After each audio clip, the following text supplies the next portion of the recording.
Buenos días. Aquí tomo intervención en la primera feria virtual de consignas para leer textos de mi autoría. El primero de ellos se llama Felisa la Sanguinaria, publicado en 2020 en la antología de Trapecistas sin Red, publicado en Argentina por Editorial Dunque. Acechando desde la oscuridad, sus ojos escudriñaban el lugar tratando de localizar a una eventual víctima que pasara en ese momento. El reloj marcaba ya la 1 de la madrugada. Todo era silencio, hasta que de pronto se escucharon unos pasos apresurados. Sigilosamente extrajo de entre sus ropas un puñal.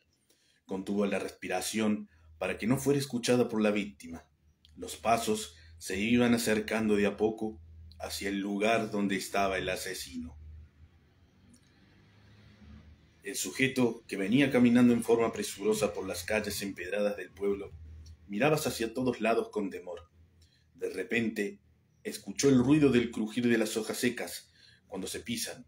No muy lejos de donde se hallaba, empezó a correr a toda velocidad, pero detuvo su marcha de repente cuando un objeto puntiagudo se cruzó en su camino y se hundió en su pecho. Era el puñal del asesino. Cayó mortalmente herido al suelo. Vio que alguien se acercaba hacia donde estaba él. No pudo identificar quién era, pero escuchó su voz, a la que reconoció. Llegó tu fin, y pagarás con la sangre lo que has hecho. Tú, no puede ser, me desangro. Muere como rata inmunda. Ten piedad de mí. Tú no la tuviste, y te saliste con la tuya. Ahora es hora de pagar. El asesino sacó otro puñal de entre sus ropas oscuras y, sin inmutarse su rostro, le clavó el arma blanca al moribundo en pleno corazón. Le tapó con su otra mano la boca para que no gritara y en pocos segundos expiró. Rápidamente el asesino sacó los puñal del cuerpo de la víctima, limpió las armas con las ropas del muerto, luego las guardó entre sus ropas y huyó del lugar perdiéndose en la oscuridad de la noche. A la mañana siguiente hubo cierto revuelo en el pueblo, al ser descubierto el cuerpo sin vida del juez de paz de la localidad, don Juan II Sirombra. La policía en los días sucesivos investigó el hecho, no encontró rastros o huellas que lo condujeran al autor material del delito. Salió del bar luego de haber tomado unas copas con los conocidos del pueblo. Era cerca de la medianoche cuando emprendió su regreso hacia la casa. Era de noche, de luna llena, y el astro nocturno iluminaba el firmamento. De repente el individuo tropezó con una piedra, trastabilló y cayó al suelo.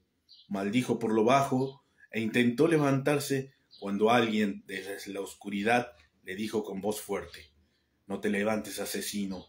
Tu hora final ha llegado». «¿Quién eres?», preguntó el sujeto asustado, tratando de descubrir con su mirada entre las sombras quién le hablaba. «¿No sabes quién soy?», preguntó la voz misteriosa. «¿Te recuerda algo el nombre de Felisa?».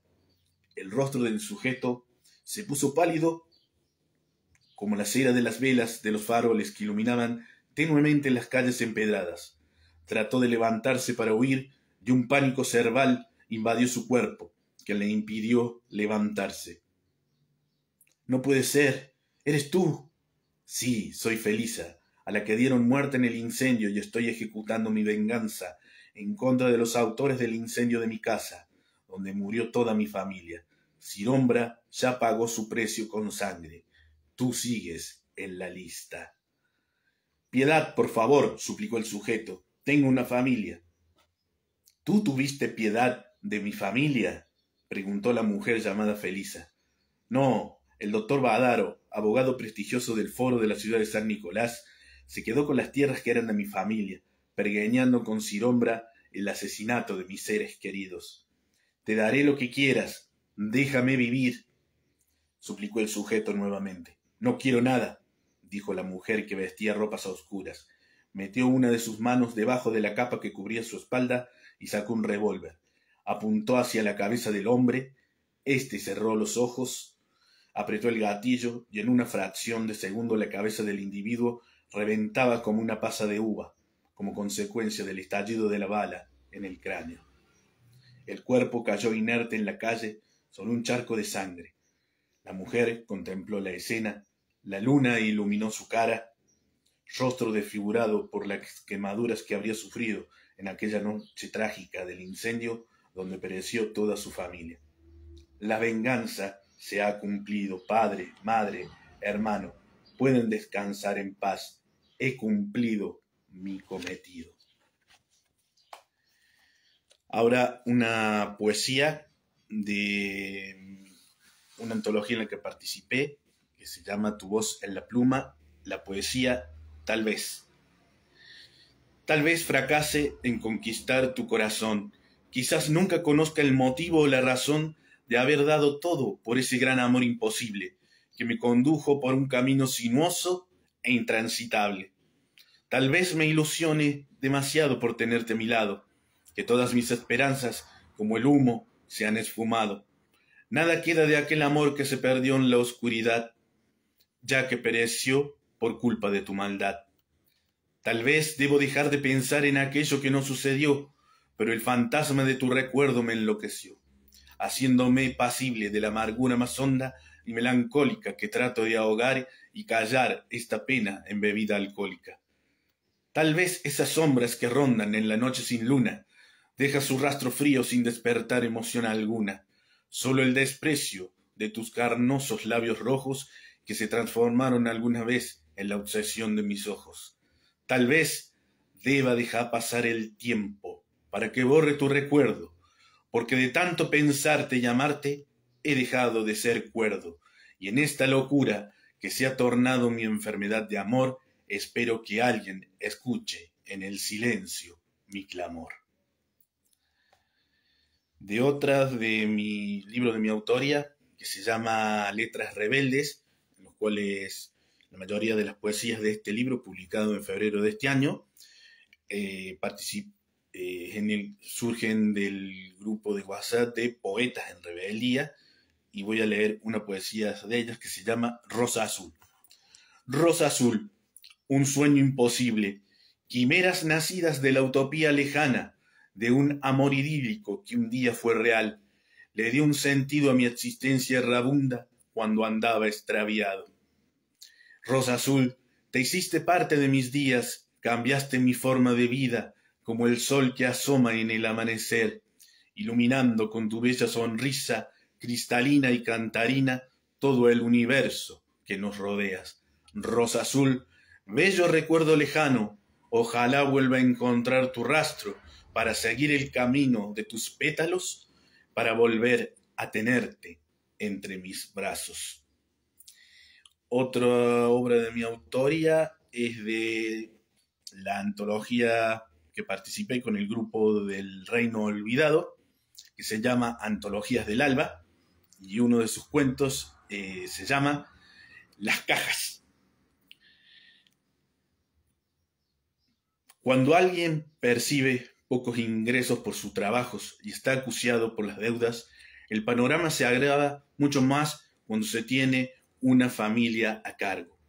Juan tenía una familia integrada por su esposa Elena y sus hijos, Miguel y Alicia. La más pequeña, que por ese entonces tendría apenas unos 3 años, y sus padres decidieron que ya debía dormir sola. Pero allí se les planteó un problema. ¿Cómo comprar una cama? Juan sabía que en ese momento no contaba con el dinero suficiente para comprar una cama. Entonces, suficiente para comprar una cama, llamó a su mujer aparte, quien se hallaba lavando ropa a mano en la pileta. Elena, tenemos un problema. ¿Cuál? No me alcanza el dinero para comprarle la cama a Alicia. Lo sé, amor. Tengo una solución transitoria para afrontar esta contingencia. ¿Qué será? Mañana voy a pasar por la verdulería de Don Coco y le voy a pedir unos 4 cajas de esas que traen las bananas ecuatorianas. ¿Puedo hacer una cucha con eso?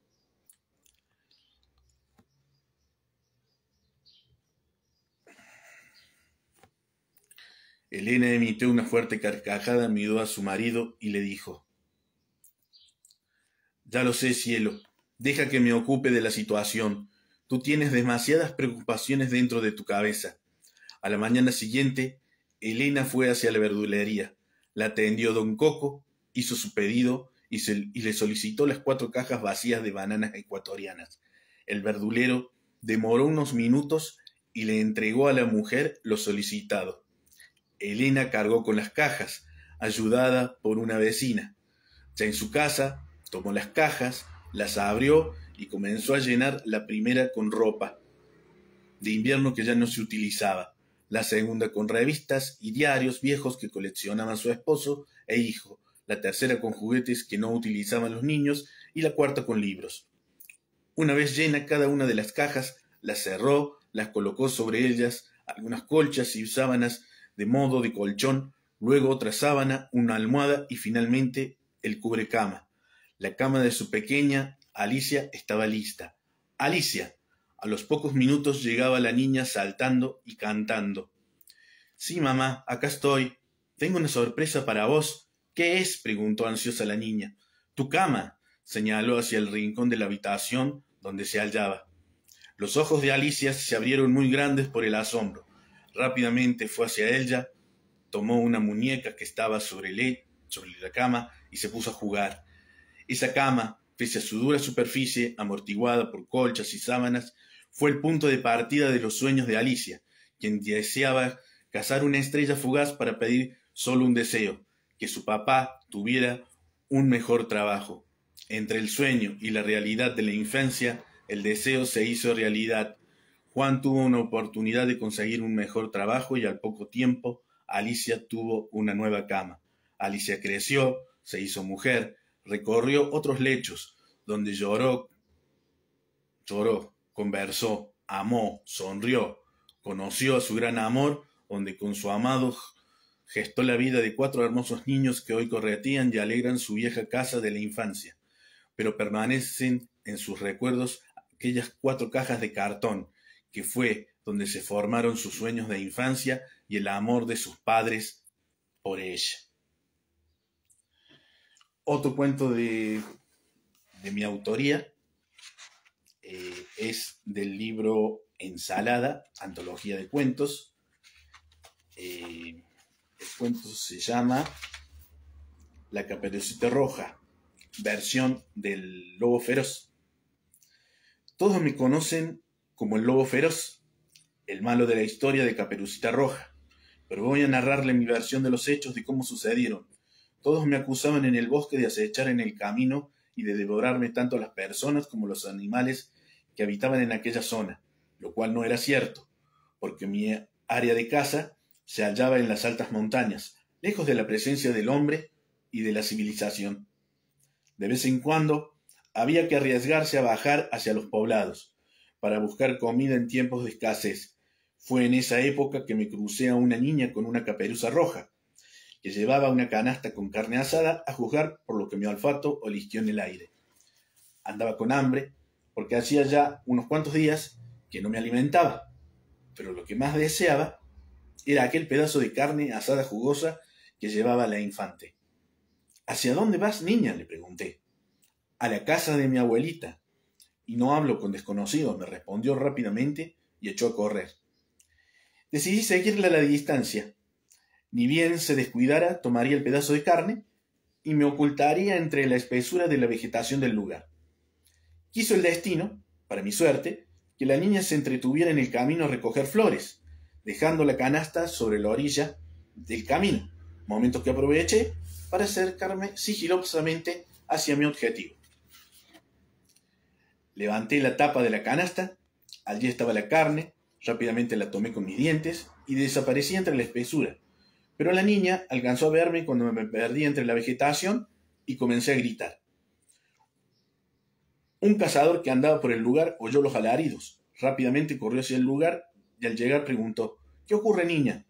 El lobo feroz me atacó y se robó la canasta, la vianda de comida que le llevaba a mi abuelita. ¿Te hizo daño? No, respondió Caperucita Roja. Luego de huir, me oculté detrás de unas piedras y devoré aquel rico manjar, pero aquel yo no sació mi hambre y decidí ir hacia la casa de la ancianita. Allí estaba la casa, olisqué el aire, llegando hacia mi hocico el aroma de pan recién horneado. Me acerqué despaciosamente para que nadie me viera. Tuve suerte, porque en cuestión de minutos estaba asomando a la ventana dispuesto a clavar mis fauces sobre el pan recién horneado que estaba en la ventana. Pero nunca imaginé que un escobazo sobre mi cabeza, impulsado por la abuela a diestra y siniestra, me haría doler tanto al ser atacado de esa manera. Decidí recular hacia atrás. De repente escuché el ruido de los perdigones de una escopeta que iban dirigidos hacia mi ser. Era cuestión de vida o muerte escapar del lugar. A lo lejos oí el grito de Caperucita que decía: «¡El lobo se quiere comer a la abuelita!». Los perdigones me buscaban en forma siniestra. No había forma de escapar. Había un río cerca y me arrojé a las frías aguas para salvar mi vida. La corriente me arrastró río abajo unos 2 kilómetros. Luego fui a tierra y me senté a descansar, luego de tan ajetreado viaje que casi me cuesta la vida. Por un tiempo decidí no volver más por aquella zona, pero comenzó a difundirse la historia del lobo feroz que se comió a la Caperucita y a la abuelita. Un cazador la salvó, abriéndole la panza al lobo y rescatándolas con vidas. Le llenó de piedra el estómago y luego lo volvió a cerrar. Que despertó de dormir la siesta con mucha sed y fue hacia un estanque para beber agua, y como pesaba tanto se cayó, se hundió y murió ahogado. Nunca decidí refutar los argumentos de aquella historia, porque al fin y al cabo nada malo había hecho, solo buscaba saciar mi hambre, y que los verdaderos villanos fueron el cazador y la abuelita. Cada vez que oigo la historia me río y continúo viviendo mi vida de lobo feroz en la montaña.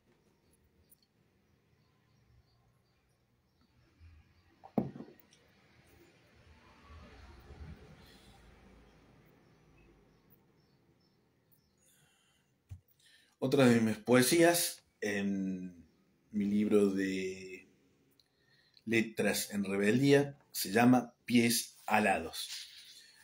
Punto de apoyo para sostenerme, en equilibrio con el orden natural del mundo que me rodea e induce a mimetizar con los matices de la realidad diaria. Medio para avanzar en todo tipo de superficie, ir de un lado a otro sin restricciones, para poder volver a verte, recorrer la distancia que sea, caminando o corriendo, el camino que me conduce todos los días hacia el umbral de tu casa.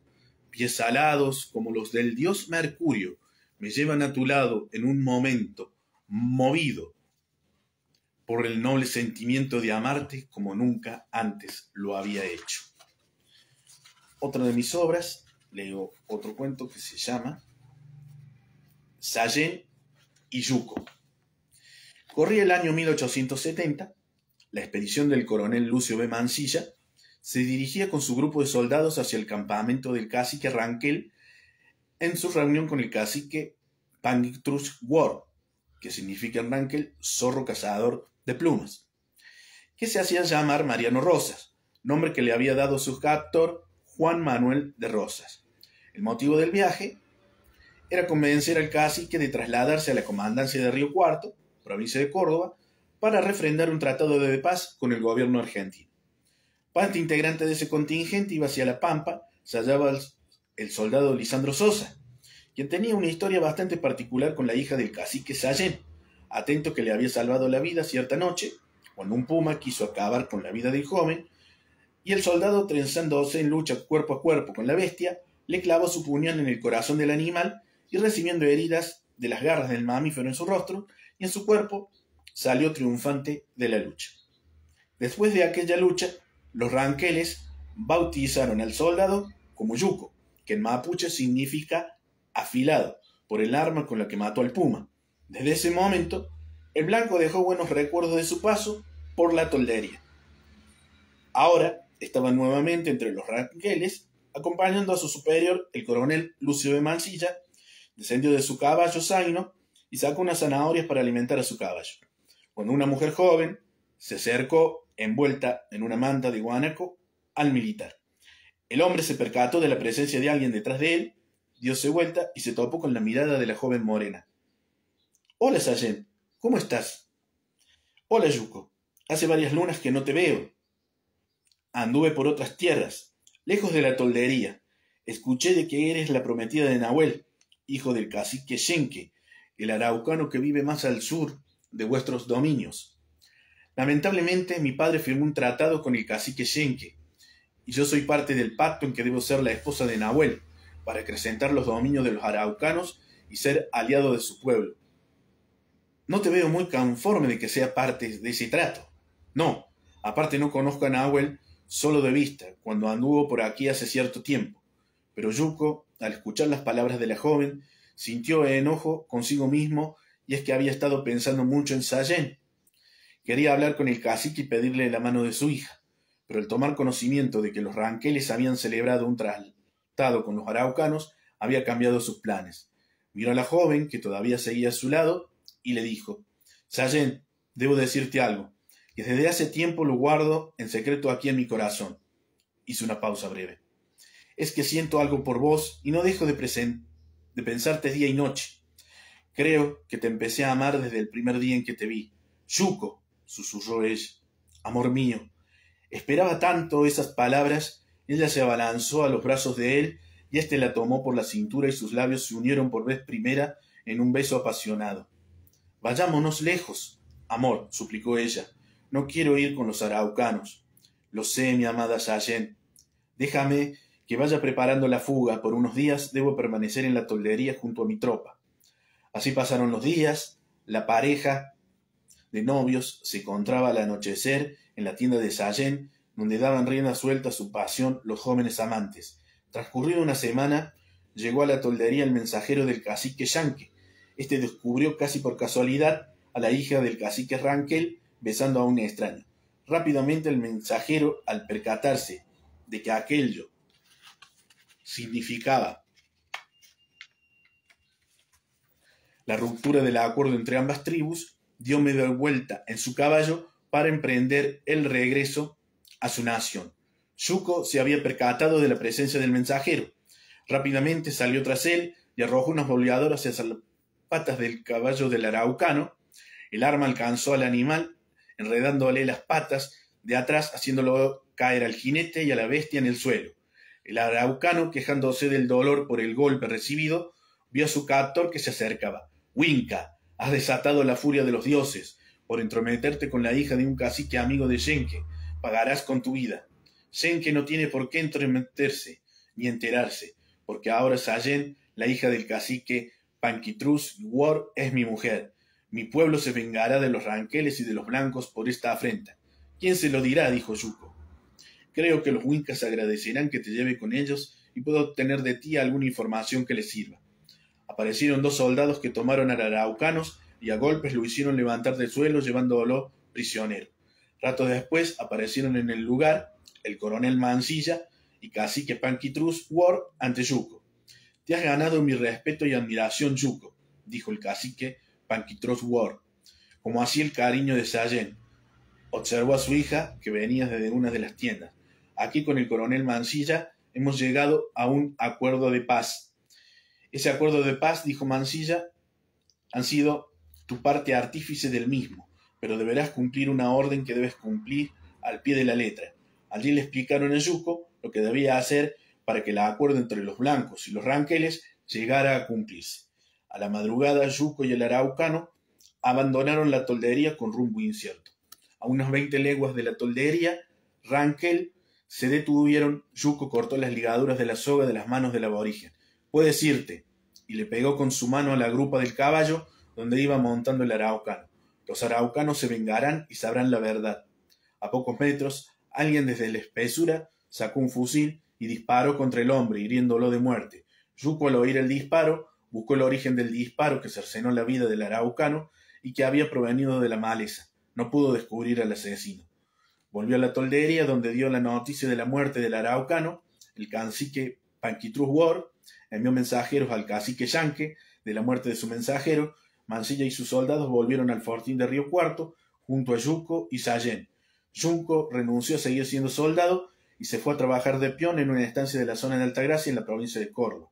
Cierta mañana el hombre y su mujer estaban tomando unos mates en la estancia antes del inicio de sus quehaceres diarios. Nunca pudo descubrir quién fue el que asesinó al mensajero del cacique Yenque, dijo Yuco. ¿Y qué habrá pasado después de que los emisarios de tu padre le llevaran la noticia? Eso no lo sé, amor, respondió Sallent. Lo que puedo decirte es que quien mató al mensajero araucano fui yo. Tomé un fusil que mi padre tenía guardado. Te seguía aquella noche. Habría escuchado lo que papá y el coronel Mansilla querían liberar al mensajero, pero yo no iba a arriesgar mi felicidad de haber encontrado al hombre de mi vida que viniera a Nahuel y me llevara a la fuerza a su tierra. Tomé la decisión y decidí matarlo. Bueno, estas son la lectura de algunos de mis textos de mi autoría en esta feria de consignas, agradeciendo a Alejandro Zagnini, a Vanessa, a Mónica y demás administradores por permitirme este espacio para leer cuentos y poesías de mis autorías. Muchísimas gracias, buenos días y que los disfruten y seguimos en contacto.